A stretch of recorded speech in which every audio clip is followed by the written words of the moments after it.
আসসালামু আলাইকুম ওয়া রাহমাতুল্লাহি ওয়া বারাকাতুহু। হামিদান ওয়া মুসাল্লিয়ান আম্মা বাদ।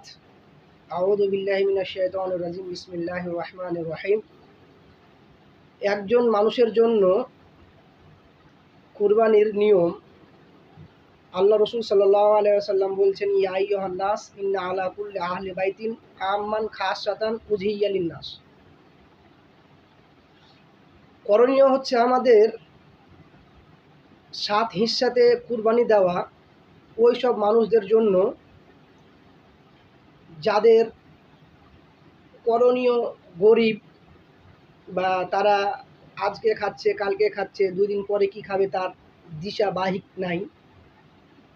ওই সব মানুষদের জন্য, এক কথায় গরিবদের জন্য ৭ হিস্সা বা উটের মধ্যে ১১ হিস্সা দিতে পারে, অসুবিধা নেই।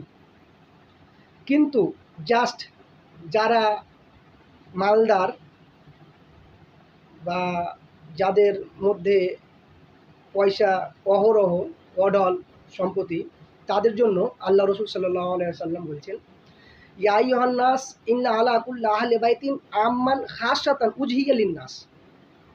তাদের জন্য জরুরি বা তাদের জন্য দরকার যে একটা ফ্যামিলিতে একটা করে কুরবানি অতিবার্য।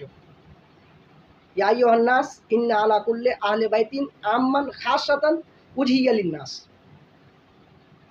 এবার ধরেন, আমার বাপ থেকে যতদিন আমার বাবা বেঁচে ছিল বা আছে, আমার বাবার ৪টা ছেলে, ৪টা আমরা ফ্যামিলি আছে। বাবা যতদিন বেঁচে আছে ততদিন কিন্তু আমাদের একসাথেই, মানে বাবাকে নিয়ে আমাদের ফ্যামিলি বর্গ ক্লিয়ার। যখন বাবা হয়তো আর কিছু, যখন আলাদা হয়ে গেলাম আমরা, তখন কিন্তু আমরা একটা ফ্যামিলি। তো ওই ফ্যামিলিটার জন্যই দরকার যে সে যেন আল্লাহর নামে কুরবানি জমা করে। ইয়া আইয়ুহান নাস ইল্লা আলা কুল্লি আহলি বাইতিন আম্মান খাসসাতান উযহিয়া লিন-নাস। আসসালামু আলাইকুম।